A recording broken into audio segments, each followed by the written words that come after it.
마태복음 12장 1에서 21절 말씀입니다. 12장.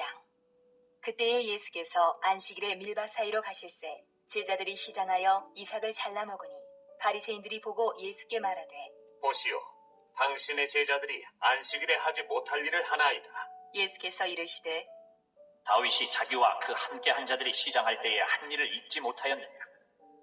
그가 하나님의 전에 들어가서 제사장 외에는 자기나 그 함께한 자들이 먹어서는 안 되는 진설병을 먹지 아니하였느냐? 또 안식일에 제사장들이 성전 안에서 안식을 범하여도 죄가 없음을 너희가 율법에서 잊지 못하였느냐? 내가 너희에게 이르노니 성전보다 더 큰 이가 여기 있느니라. 나는 자비를 원하고 제사를 원하지 아니하노라 하신 뜻을 너희가 알았더라면 무죄한 자를 정죄하지 아니하였으리라. 인자는 안식일의 주인이니라 하시니라. 사랑하는 형제 여러분, 6월 4일 토요일 새벽 목상에 오신 것을 환영합니다. 지난 11장에서는 예수님께 공감되지 않는 이스라엘이 책망을 받았죠. 세례 요한까지도 말입니다. 대표적으로는 바리새인과 서기관들이죠. 12장부터는 예수님을 향한 의도적인 흠잡기를 시작하고 공격적으로 발전되어 갑니다. 1절에서 제자들이 이삭을 잘라 먹으니, 누가복음 6장 1절에서는 잘라 손으로 비비어 먹으니 라고 나와 있습니다. 그랬더니 바리새인들이 예수 제자들을 정죄합니다. 2절, 당신의 제자들이 안식일에 하지 못할 일을 하나이다 라고요. 당시의 전통에 의한 금지 명령으로서 안식일에 해서는 안 될 일 39가지에 해당된다는 의미로 말하는 것입니다. 39가지 중에 어떤 것들이 있냐면, 이삭을 자르면 추수 금지 규정을 어겼다. 이삭을 비볐으니까 탈곡 금지 규정을 어겼다. 결을 불어서 먹었으니까 키질 금지 규정을 어겼다. 이런 거죠, 말하자면. 그래서 안식일에 일을 하다니 이렇게 한 거죠. 33절, 예수께서 이르시되 다윗이 자기와 그 함께한 자들이 시장할 때에 한 일을 잊지 못하였느냐. 네. 다윗은 제사장 외에는 먹을 수 없는 거룩한 떡을 자기 부하들과 함께 안식일에 먹은 일이 있습니다. 사무엘상 21절 1에서 6절인데요. 확인하죠. 다윗이 노베 가서 제사장 아히멜렉에게 이르니 아히멜렉이 떨며 다윗을 영접하여 그에게 이르되 어찌하여 네가 홀로 있고 함께하는 자가 아무도 없느냐 하니. 네. 사실 이때 다윗은 자기를 죽이려는 사울의 추격을 받아서 도망을 간 상황이었죠. 사울이 다윗을 겨냥하는 이유는 다윗이 장차 왕이 될 것을 알기 때문에 죽이려고 했습니다. 2절, 다윗이 제사장 아히멜렉에게 이르되 왕이 내게 이를 명령하고 이르시기를 내가 너를 보내는 것과 내게 명령한 일은 아무것도 사람에게 알리지 말라 하시기로 내가 나의 소년들을 이러이러한 곳으로 오라고 말하였나이다. 이제 당신의 수중에 무엇이 있나이까? 떡 5덩이나 무엇이나 있는 대로 내 손에 주소서 하니 제사장이 다윗에게 대답하여 이르되 보통 떡은 내 수중에 없으나 거룩한 떡은 있나니 그 소년들이 여자를 가까이만 하지 아니하였으면 주리라 하는지라. 이 거룩한 떡은 성소의 진설병상에 안식일에 올려드리는 떡입니다. 원래 그 떡은 매 안식일마다 교체하여 올릴 때 내린 떡인데요. 이제 제사장들과 그에 속한 자들이 성소에서 먹도록 되어 있고 다른 사람들이 먹게 되어 있지 않습니다. 그런데 아히멜렉 대제사장은 다윗이 기름 부음 받은 자인 줄을 알기에, 즉 제사장적인 존재인 줄을 압니다. 그래서 그 거룩한 떡을 다윗 공동체가 정결의 문제만 없다면 제공하겠다고 한 것입니다. 5절, 다윗이 제사장에게 대답하여 이르되 우리가 참으로 3일 동안이나 여자를 가까이 하지 아니하였나이다. 내가 떠난 길이 보통 여행이라도 소년들의 그릇이 성결하겠거든. 하물며 오늘 그들의 그릇이 성결하지 아니하겠나이까 하매 제사장이 그 거룩한 떡을 주었으니 거기는 진설병 곧 여호와 앞에서 물려낸 떡밖에 없었음이라. 이 떡은 더운 떡을 드리는 날에 물려낸 것이더라. 성경이 이렇게 기록을 남겼고요. 그것을 다윗이 그 떡을 먹었다고 정죄하지 않았죠. 그 당시 다윗은 왕이 아니었지만 기름 부음을 받음으로써 왕이 될 자라는 것을 이스라엘 백성들은 알고 있었습니다. 기름 부음을 받은 자는 바꿔 말하면 메시아 그리스도입니다. 신정왕국 이스라엘에서 왕, 제사장, 선지자는 성전의 관유로 기름 부음이 있습니다. 훗날 오실 메시아를 기다리면서 대리자로서 이스라엘은 왕, 제사장, 선지자를 메시아의 대리자로 따른 것이죠.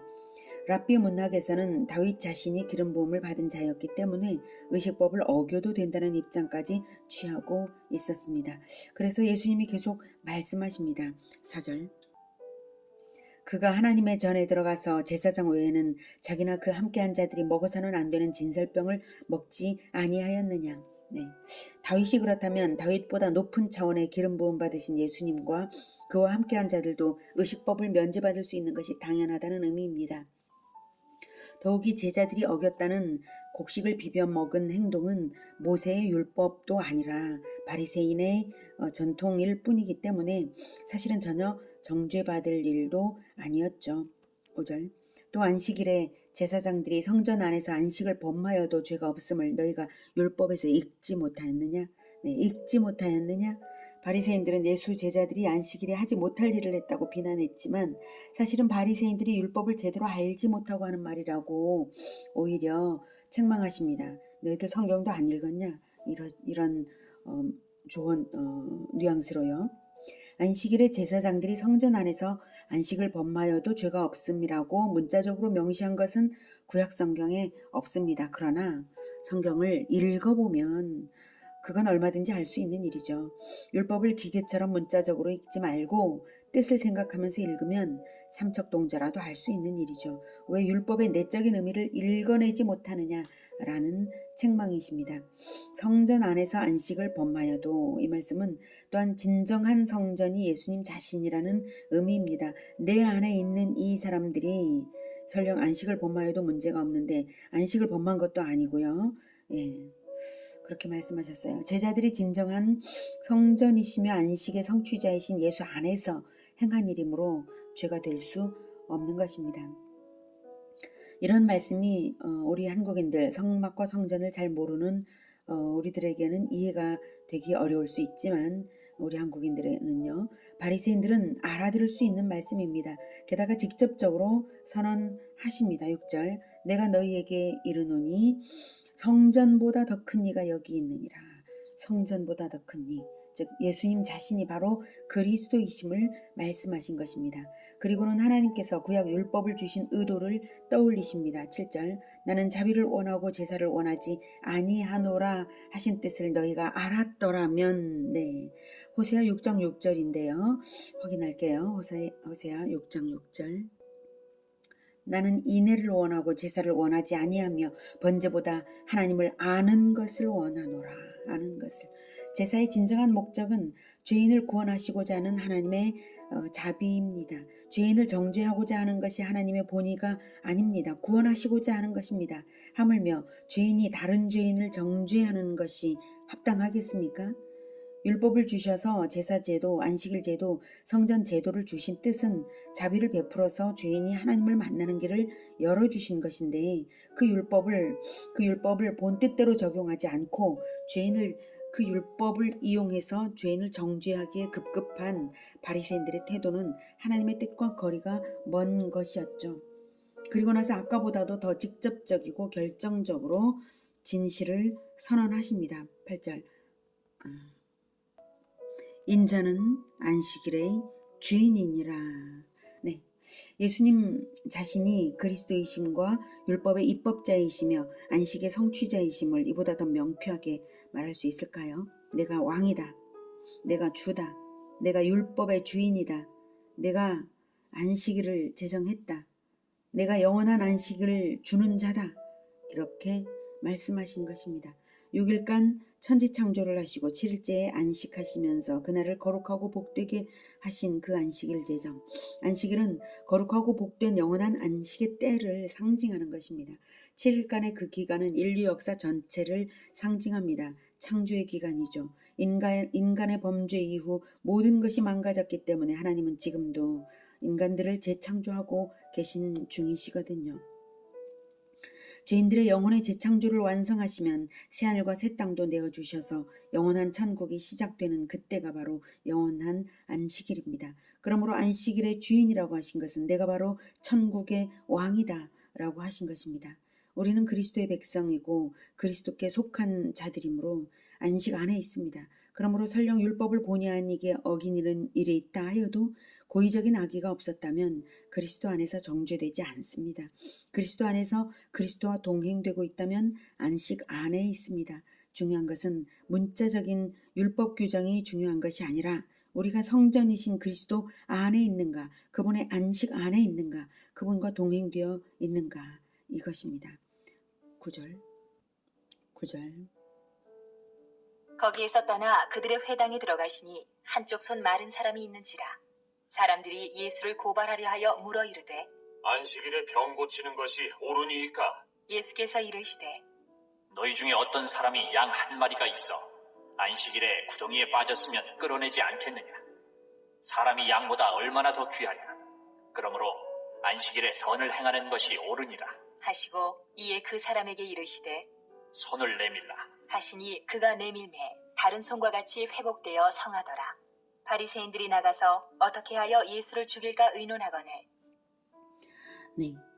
예수 제자들이 안식일에 곡식 이삭을 좀 잘라 먹은 걸 가지고 안식일에 노동행위를 했다고 정죄하던 그들이었는데요. 그거는 전초전일 뿐입니다. 이제 공격의 단계가 더 높아집니다.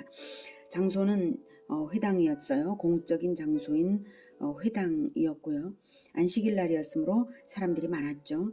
고발하려는 의도를 가지고 10절에 보면 고발하려는 의도를 가지고 시험이 될 만한 질문을 공공연히 합니다. 안식일에 병 고치는 것이 옳으니까? 질문자들의 마음을 들여다보면 참 한숨 나오는 질문입니다. 예수님은 병을 많이 고쳐주셔서 이미 소문이 많이 났고 특히 안식일에도 고쳐주시는 것을 그들은 알고 있습니다. 눈앞에 한쪽 손 마른 사람이 있는데요.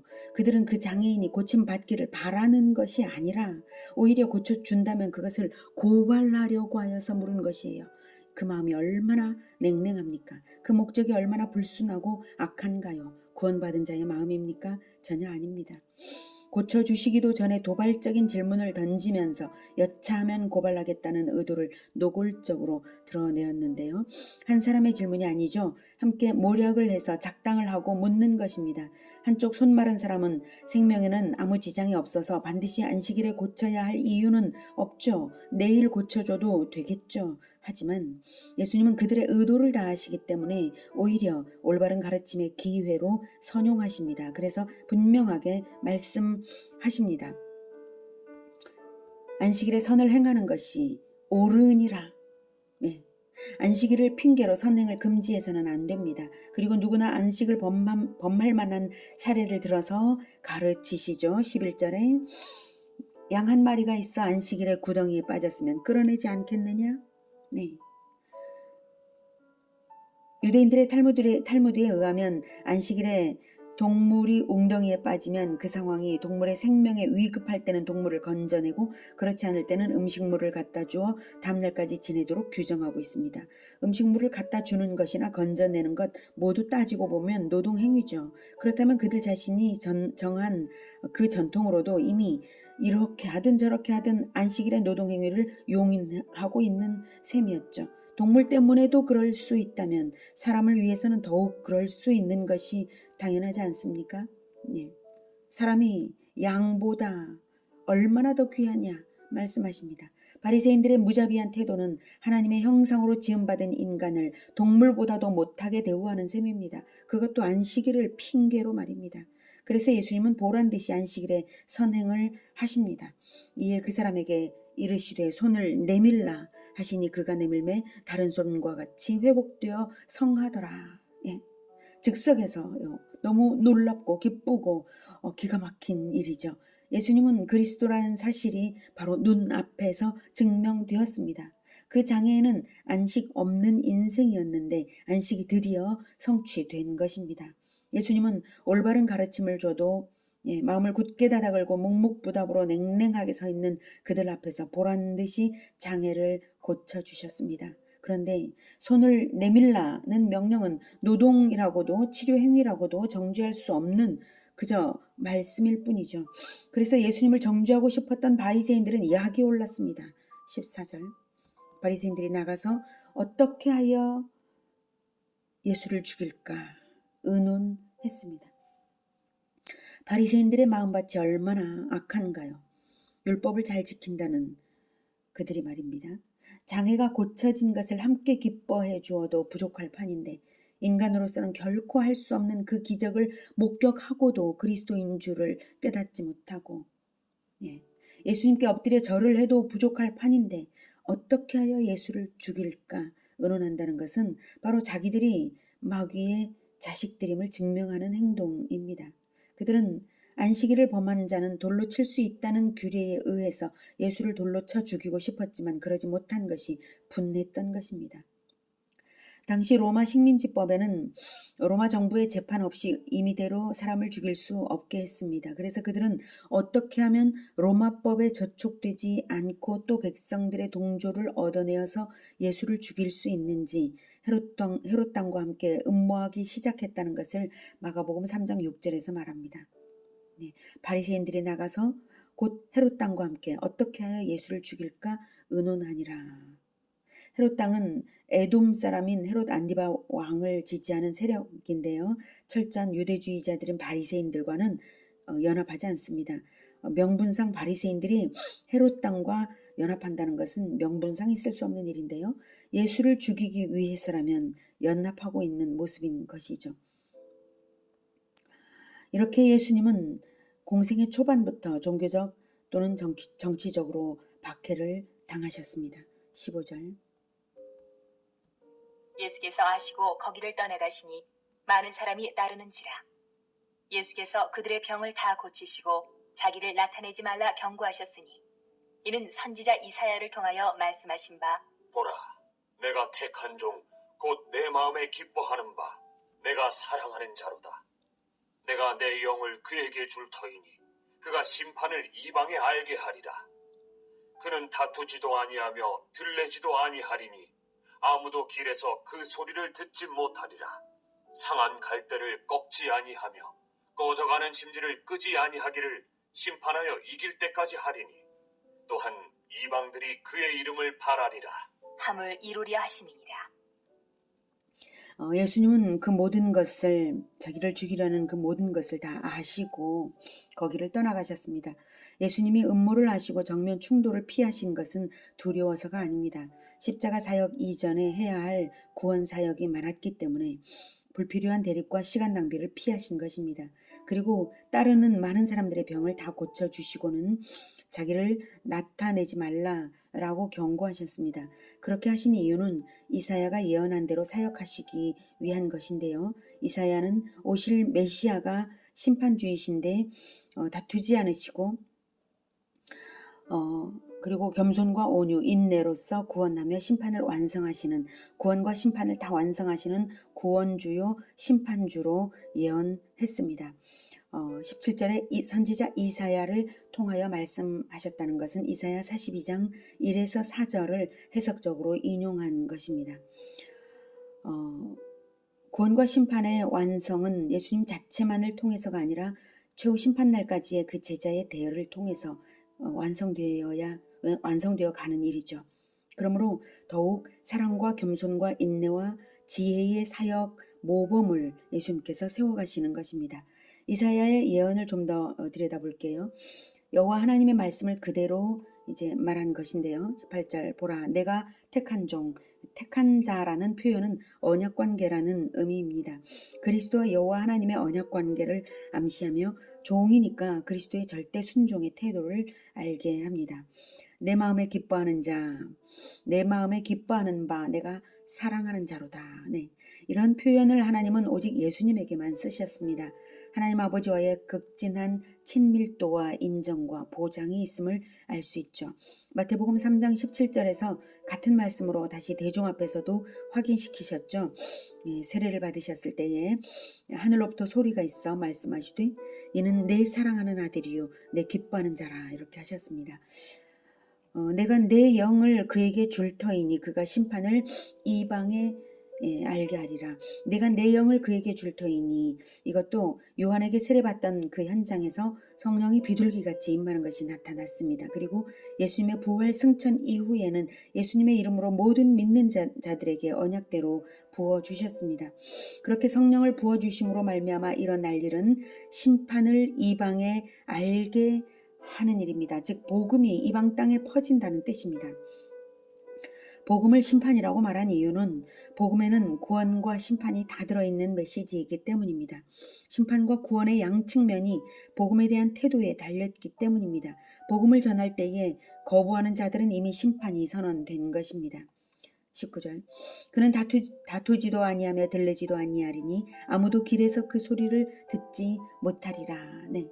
격앙된 논쟁이나 언성을 높이며 자기를 과시하려 하지 않는 그런 태도죠. 겸손으로 복음을 전할 것입니다. 예수님은 물론 예수 제자들도 그럴 것입니다. 20절 상한 갈대를 꺾지 아니하며 꺼져가는 심지를 끄지 아니하기를 심판하여 이길 때까지 하리니. 네. 인간의 연약함과 무력함을 연민하시면서 즉각적으로 심판을 행하지 않으시고 구원의 기회를 허용하시고 기다리신다는 것입니다. 여기서 상한 갈대는 지팡이로 쓸만하지도 못한 것, 의지할 만하지 못한 것이라는 의미고요. 꺼져가는 심지는 빛이 약하여서 세상을 밝히지 못하는 것을 의미합니다. 분명히 밝히는 존재인데 꺼져가는 심지. 결국 의지할 만하지 못한 정치 권력이나 진리의 빛을 밝혀주지 못하는 종교인들과도 다투지 않으신다는 뜻입니다. 상한 갈대나 꺼져가는 심지인 자들은 자기의 영적 가난함을 알고 겸손히 주님을 의지하면 일으킴받을 수 있겠고 교만하여서 그리스도를 배척하면 최후의 심판을 피할 수 없을 것입니다. 그러면 주님을 의지하지 않는다면 상한 갈대는 결국 꺾이고 꺼져가는 심지는 결국 꺼짐으로 그것들을 의지하려던 자들은 잘 판단하여서 자기가 진정 의지하여 구원 얻을 분이 예수님인 것을 알고 방향 전환을 해야 동일한 운명에 처하지 않을 것입니다. 오늘 본문 맥락에서는 상한 갈대와 꺼져가는 심지는 유대교와 바리새인들이라 볼 수 있는데요. 모든 유대인들은 거기에서 성경의 계시를 듣고 그에 속해 있으므로 바리새인들에게 속해 있으므로 유대인들에게 속해 있으므로 예수님의 복음을 듣고 구원받기까지는 아직 거기에 의존되어 있으므로 연약한 그들을 최대한 구원하기 위해서는 겸손과 인내로 사역하실 필요가 있으신 것이죠. 하나님의 성품이 자비롭고 은혜롭고 노하기를 더디하고 인자와 진실이 많은 하나님이신데 아들 하나님이신 예수님 역시 그 성품 그대로 노하기를 더디하시고 오래 참으시면서 구원을 완성해 가시는 것입니다. 오늘은 안식일에 대중 앞에서 한쪽 손 마른 사람을 고쳐주시면서 예수님을 죽이려는 그들을 즉시 처단하지 않으신 구원의 완성 때까지 심판을 미루신 그러나 엄연한 심판주로 오실 예수님을 우리가 만나보았습니다. 우리가 있어야 할 위치는 어디일까요? 우리는 다른 어느 위치도 아닌 예수님 안에 위치해야 하겠습니다. 함께 선을 행하는 위치, 함께 공격을 당하는 위치, 함께 오래 참으며 묵묵히 전도하는 위치입니다. 이사야가 말했던 그 예언은 예수님 자체만 아니라 예수 제자들에게 대대로 이루어지는 예언인 것입니다. 우리를 통해 이방들이 예수님의 이름을 바라는 그 예언대로 이루어지기를 축복합니다. 기도하겠습니다. 하나님, 우리를 통하여서 겸손한 그 구원의 행위를 통하여서 이방들이 예수님의 이름을 바라고 구원받을 수 있도록 주님 우리를 사용하여 주시옵소서. 꺼져가는 심지 그리고 상한 갈대와 같은 자들이 다 깨닫고 예수님 안으로 들어올 수 있게 해주시고 우리를 사용하여 주셔서 상한 갈대와 같이 되지 않게 꺼져가는 심지와 같이 되지 않게 하시고 세상에 빛을 발하게 하여 주시옵소서. 예수님의 이름으로 기도드립니다. 아멘. 이어지는 시간은 개인 기도 시간입니다.